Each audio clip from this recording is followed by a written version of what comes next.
இந்த மாதிரி பிளாஸ்டிக் கண்டெய்னர்ஸை எப்படி யூஸ் பண்ணுறதுன்னு பார்க்கலாங்க. இதை நல்லா வாஷ் பண்ணிவிட்டு க்ளோஸ் பண்ணி வச்சுருங்க. கத்தியை நல்லா ஹீட் பண்ணிவிட்டு நான் எப்படி கட் பண்ணுறனோ அந்த மாதிரி நீங்களும் கட் பண்ணி எடுத்துக்கோங்க ஃப்ரெண்ட்ஸ். இப்போ நம்ம சப்ஸ்கிரைபர் எல்லாருக்குமே ஒரு பெரிய ஹாய் சொல்லிக்கலாங்க. சிகாமணி, தமிழ், தீபா கதிர், நாகேஷ், சூப்பர் கேமிங், அன்னபூரணி, நந்தினி நாராயணன், உமா, சரண்யா இவங்க எல்லாருக்குமே ஒரு பெரிய ஹாய் சொல்லிக்கலாங்க ஃப்ரெண்ட்ஸ். ஓகே ஃப்ரெண்ட்ஸ், இப்போ நம்ம வீடியோக்குள்ளே போகலாங்க. பாருங்கள் ஃப்ரெண்ட்ஸ், நான் கட் பண்ணியிருக்கிற மாதிரி நீங்களும் கட்ஸ் வந்து போட்டு எடுத்துக்கோங்க.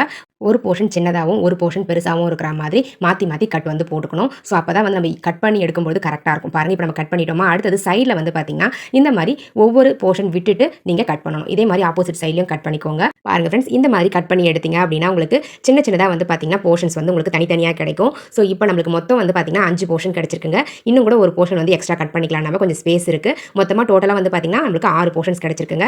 அவ்வளோதாங்க ஃப்ரெண்ட்ஸ். இந்த மாதிரி கட் பண்ணி முடிச்சுட்டு உங்களுக்கு பெயிண்ட் பண்ணணும்னு நீங்கள் ஆசைப்பட்டீங்கன்னா பெயிண்ட் பண்ணி எடுத்துக்கோங்க. அப்படி இல்லைனா இந்த ஆர்கனைசரை இப்படியே கூட யூஸ் பண்ணிக்கலாம். நான் வந்து டேரெக்டாக இப்படியே தான் யூஸ் பண்ண போகிறேன். பார்க்கவே ரொம்ப அழகாக க்யூட்டாக இருக்குங்க. ஸோ இதில் ஒவ்வொரு போர்ஷன்லையும் நம்ம ஒவ்வொரு மசாலா பேக்கெட்ஸை ஆர்கனைஸ் பண்ணி வச்சுக்கலாங்க. ஸோ 6 மசாலா பேக்கெட்ஸ் வந்து இதில் ஆர்கனைஸ் பண்ணி வச்சுக்க முடியும். தனித்தனியாக இந்த மாதிரி நம்ம ஆர்கனைஸ் பண்ணி வைக்கிறதால இந்த மசாலா பேக்கெட்ஸ் வந்து கீழே வந்து சாயாமல் இருக்கும். மசாலாவும் பார்த்தீங்கன்னா கீழெல்லாம் சிந்தாமல் இருக்குங்க. இந்த மாதிரி தனித்தனியாக நம்ம ஸ்ப்ளிட் பண்ணி ஆர்கனைஸ் பண்ணி வைக்கிறதால பார்க்கவும் ரொம்ப நீட்டாக அழகாக இருக்குங்க. யூஸ் பண்ணுறதுக்கும் ரொம்ப கம்ஃபர்டபுளாக இருக்குங்க. பாருங்கள் ஃப்ரெண்ட்ஸ், எந்த அளவுக்கு நீட்டாக அழகாக இருக்குன்னு சொல்லிட்டு நீங்களும் இந்த மாதிரி உங்கள் வீட்டில் பிளாஸ்டிக் கண்டெய்னர்ஸ் இருந்துச்சு அப்படின்னா தூக்கி போடுறாதீங்க. இந்த மாதிரி ரெடி பண்ணி ட்ரை பண்ணி பாருங்கள். பிடிச்சிருந்தா லைக் பண்ணிக்கோ.